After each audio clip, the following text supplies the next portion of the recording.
मुबारकबाद के साथ मैं एक पैगाम भी देना चाहता हूँ कि अमन अमान की जो सूरत हाल इलेक्शन में बरकरार रही है और इंशाअल्लाह ये जो जीत के जज्बात होते हैं तो इन लम्हात में भी अपने जज्बात पे कंट्रोल रखें, अपनी खुशियाँ बनाएं। और ये देखना होगा कि आज अलका की कोयटा की जो है ना ये सियासत जीती है। यहाँ पे शादाब सिकंदर साहब हैं, बिल्कुल अयाज भाई हैं, उसके अलावा मेरे जो है ना वलीद इनकलाबी साहब, तो ये चारों जो है ये नौजवान थे। उसके अलावा तहरीक लब्बाइक वालों ने एक बड़ा ज़बरदस्त सरप्राइज़ दिया, वो भी एक नौजवान था जी। तो मजमूई तौर पर हमारे अलका की एक नई जो सियासत का तयन हुआ है, नया रुख बना है जी। यंग नौजवान जनाब मोहम्मद शाहरूम साहब जो कि इस इलेक्शन में काफ़ी ज़्यादा एक्टिव रहे, लोगों को बहुत ज़्यादा मोटिवेट किया है, तो इनको भी मुबारकबाद पेश करते हैं और इनकी भी जो फीलिंग है वो आपसे शेयर करते हैं। अस्सलाम वालेकुम शाहरूम साहब। वालेकुम सलाम जी। बहुत ज़्यादा मुबारक हो सर, आप ये इलेक्शन विन कर गए। खैर मुबारक जी। सबसे पहले मैं आप ये बना टीवी वालों का शुक्रिया अदा करता हूँ कि जिन्होंने हमें ये मौका फराहम किया कि हम अपनी फीलिंग्स आवाम तक पहुँचाएँ और बिलखसूस पीटीआई के जो कारकुन हैं उन तक पहुँचाएँ। सबसे पहले मैं तहसील सदर इधर मौजूद हैं पीटीआई के, इनको और जितनी भी पीटीआई की इस पूरे हल्का की टीम है सबको मैं मुबारकबाद पेश करता हूँ। और इस मुबारकबाद के साथ मैं एक पैगाम भी देना चाहता हूँ कि अमन अमान की जो सूरत हाल इलेक्शन में बरकरार रही है और इंशाअल्लाह ये जो जीत के जज्बात होते हैं तो इन लम्हात में भी अपने जज्बात पे कंट्रोल रखें, अपनी खुशियाँ बनाएं। और इसके साथ साथ मैं आपकी इस बना टीवी की वसासत से एक पैगाम देना चाहता हूँ उन लोगों के लिए। मेरा ये पैगाम है जो इलेक्शन से कबल एक बात का जो बार बार वो चूरन भेज रहे थे जी कि ये बरादरीज़म का इलेक्शन है और ये फ़लाँ बरादरी का इलेक्शन है, ये फ़लाँ बरादरी का इलेक्शन है। तो मैं समझता हूँ उनके लिए वो एक पार्टी का इलेक्शन होता है और जो भी जीतता है वो पार्टी के सरे से जीता है। आज भी आप बना टीवी के वसीले से ये दिखा सकते हैं कि इस छोटी सी मीटिंग में राजपूत बरादरी भी है, मुग़ल बरादरी भी है और मैं समझता हूँ कि सबसे कमन मंदिया अगर तो वो जट बरादरी की है जी। तो ये पीटीआई एक जो तमाम बरादरियों का एक गुलदस्ता है। जिन लोगों को शिकस्त हुई है मैं उन्हें भी मुबारकबाद इसलिए पेश करता हूँ कि उन्होंने अपनी शिकस्त को बाइज़्ज़त तरीके से कबूल भी किया है। तो अगर वो ये बरादरी का चूरन शायद ना बेचते तो इसके बरक्स नतीजे होते कि वो तमाम कबाइल को साथ रखते और तमाम की बात सुनते और उनके मसाइल हल करते, तो आज का ये जो नतीजा वाज़ह हुआ है ये शायद न होता। मैं इस पर आपकी ये बना टीवी वालों का इसलिए शुक्रिया अदा करता हूँ कि आपने ये हमें मौका फराहम किया कि हम अपना पैगाम उन तक पहुँचाएँ।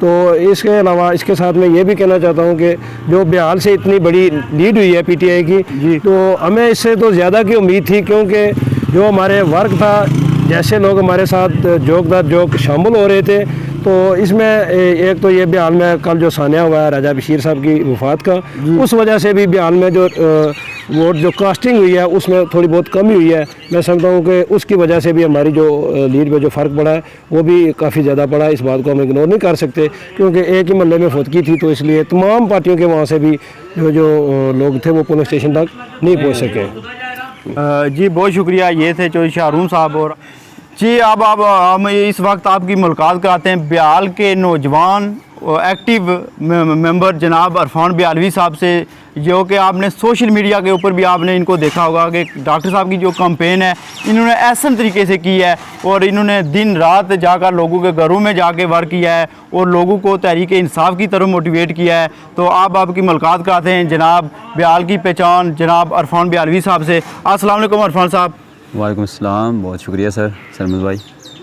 अरफान साहब बहुत ज़्यादा मैं मुबारकबाद पेश करता हूँ जिस तरीके से आपने वर्क किया है, जिस तरीके से आपने मेहनत की है, तो मैं इस पर आपको बहुत ज़्यादा मुबारकबाद पेश करता हूँ।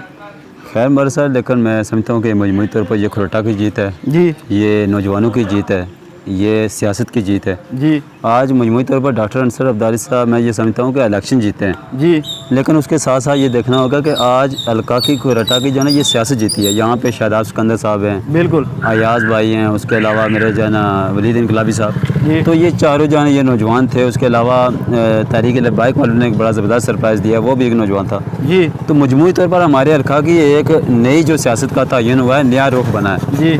तो यहाँ तक बात है पाकिस्तान तहरीक इंसाफ की, तो पाकिस्तान तहरीक इंसाफ के अंदर देखें तो यहाँ पे वर्कर की इज़्ज़त है जी, बिल्कुल। चौधरी मोहम्मद रफीक नैय्यर साहब वो भी एक वर्कर थे, ग्रास रूट लेवल पे उन्होंने वर्क किया जी, और आज 20 साल मतवातर इलेक्शन हारने के बावजूद भी आवाम के दिलों पर राज करते हैं। बिल्कुल। और जहाँ तक बात की जाए डॉक्टर अंसार अब्दाली साहब की, तो उन्होंने 15 साल फील्ड में काम किया, बिल्कुल, लोगों की खुशी गमी में शरीक रहे जी। और दूसरा जो सबसे हमारा बड़ा प्रॉब्लम आ रहा था इससे पहले का, वो था लीडरशिप का बिहेवियर। जी बिल्कुल, बिल्कुल। आवाम के मसाइल की बात की जाए तो वो एक चना अलग मिसालिस्तान बन चुका अब खरोटा। बिल्कुल बिल्कुल। यहाँ पे इंफ्रास्ट्रक्चर से लेकर, सेहत से लेकर, तालीम से लेकर बाकी मामला, दिगर मामला, पानी तक, वो तो चले एक मिसालिस्तान है, वो इसमें बात नहीं करता, लेकिन यहाँ तक जो सबसे बड़ा बिहेवियर था वो बिहेवियर का इशू है। बिल्कुल यही बात है। और दूसरा ये है कि आज सेल्फ रिस्पेक्ट चाहता है और कारकुन। यहाँ पे मेरे जो है भाई हैं, असगर साहब हैं, चेयरमैन साहब, अपना रियाज साहब, बाकी जितनी हमारी टीम है, शायद भाई हैं, इन्होंने जिस तरह दिन रात काम किया, फिर इसके अलावा ऐसी टीम जो अभी हमारे इस शो में मौजूद नहीं, तो सभी ने दिन रात जो है ना एक मेहनत की, ठीक है, हमने टारगेट लिया। और जहाँ तक मैं समझता था कि हमारा जो है ना ये दूसरा जो सबसे इम्पॉर्टेंट था कि इन दिनों ये छोटा ठप्पा था कि जो है ना ये रफ़ीक नहीं साहब हाथ काट जाएंगे, ये हो जाएगा, वो हो जाएगा जी। तो जो कल हमने सबसे जो पहाड़ी बैठ का रिजल्ट था ना जी, उसे सबसे पहले सरप्राइज दिया जब हमने गंभी बेड़ा से लेकर जो है ना लंगर चकली से लेकर रोपड़ी से लेकर फिर जो है ना हमने उनके मिनी लड़काना का जब हमने रिजल्ट देखा, फिर उनका मिनी लड़काना 2 यहीं का जब रिजल्ट देखा, तो हमने तो उसी वक्त ही जीत का ऐलान कर दिया था जी। ठीक है, तो ये वफा का नाम है, रफ़ीक नीर जो है ये वफा का नाम है। इसने बैरिस्टर सुल्तान के साथ हमेशा वफा निभाई है जी। इसी वजह से बैरिस्टर सुल्तान ने इनको 4 टिकट भी जारी किए, यहाँ से लड़ाया भी, और हमेशा जो है ना ये दूसरी जो इम्पॉर्टेंट बात है, ये जो बरादरियों का चूरन है ये ना बिकने वाला है और ये इंशाल्लाह दफन होने वाला है करीब। अच्छा इरफान भाई, कल का जो लोगों का बाहर निकलना था वोट डालने के लिए, उसके ऊपर आप क्या कुछ कहना चाहते हैं कि लोग बाहर निकले कि नहीं निकले, इसके ऊपर आपका क्या बयान है? सर मजमूई तौर पर बहुत अच्छा टर्नआउट था, ठीक है। उसकी वजह ये थी रवादारी, वज़ादारी, बर्दाश्त जी, ठीक है। और दूसरा ये था कि हमने एक्सेप्ट किया, हमें ये पता था कि हम जीतने जा रहे हैं, हम जो है बहुत हमने वर्क किया हुआ, लेकिन इसके साथ हमने क्या किया, अगर किसी ने मिस्टेक भी की तो हमने उस पर हमने बजाते खुद उससे माजरत की, यार हम माजरत करते हैं, ठीक है, बिल्कुल। तो ये वजह थी कि हम उनको साथ लेकर चलना चाहते हैं। यही वजह है कि अब हम इलेक्शन जीत का ये नहीं है कि हम अपने सिर्फ वोटर का जी जी, ठीक है, बैसियत कारकुन, बैसियत आम वोटर, ठीक है ना, ये सारे जो है ना कारकुन है। मैं एक वोटर की हैसियत से बात करता हूँ कि मैंने डॉक्टर अंसार अब्दाली से भी बात की थी कि जब आपको मैंने देखा कि आप गतरफी कर रहे हैं, आप वोटर की इज्जत नहीं करते, तो सबसे पहले बागी मैं हूँगा जी, ठीक है। हमने रायन साहब अहमद खान के साथ भी पिछली बार बड़े बढ़ चढ़कर उन्होंने 5 पोलिंग बिन कराने में हम किरदार अदा किया था, बिल्कुल, ठीक है। तो अब ये है कि हमने उस वक्त तक जब मैंने देखा कि जो है कारकुनान के साथ नाइंसाफ़ी हो रही है, तो इस आप देख लेंगे कि इस बिहार से जो है ना सबसे बड़ा बागी मैं हूँगा पहला जी, ठीक है। हम ये चाहते हैं कि जो लोग अभी हमारे साथ नहीं आए, हमने उनको क्या दिया कि नहीं आए, बिल्कुल, ठीक है, आप उनको भी साथ लेकर चलें, ठीक है। इंशाल्लाह ताला ये जो है ना आप देखें ना, जो यासीन साहब 90 में आए थे, आज तक जिंदा हैं, आज 2 हल्कों से जीत के, बिल्कुल। तो वो कारकुनान के साथ उनकी अटैचमेंट जो है, बिल्कुल, तो ये तो चले इंशाल्लाह हमारे का डॉक्टर अंसार अब्दाली साहब इसको लीड करेंगे। ये जवानों की टीम है, बेखसूस में डॉक्टर अंसार अब्दाली साहब की जो अपनी यूथ की टीम है, जो 5 साल से मतवातर, बिल्कुल, ठीक है, और अंधों की तरह उनके पीछे जो है ना भागती रही है, बिल्कुल, उसको खराज तहसीन पेश करता हूँ। सोशल मीडिया की टीम जिसमें आप थे, हमारे जितना रेस भाई थे, बाकी जितनी हमारी सोशल मीडिया की टीम थी, उसका बड़ा कलीदी किरदार है हमारे डॉक्टर अंसार अब्दाली की जीत में।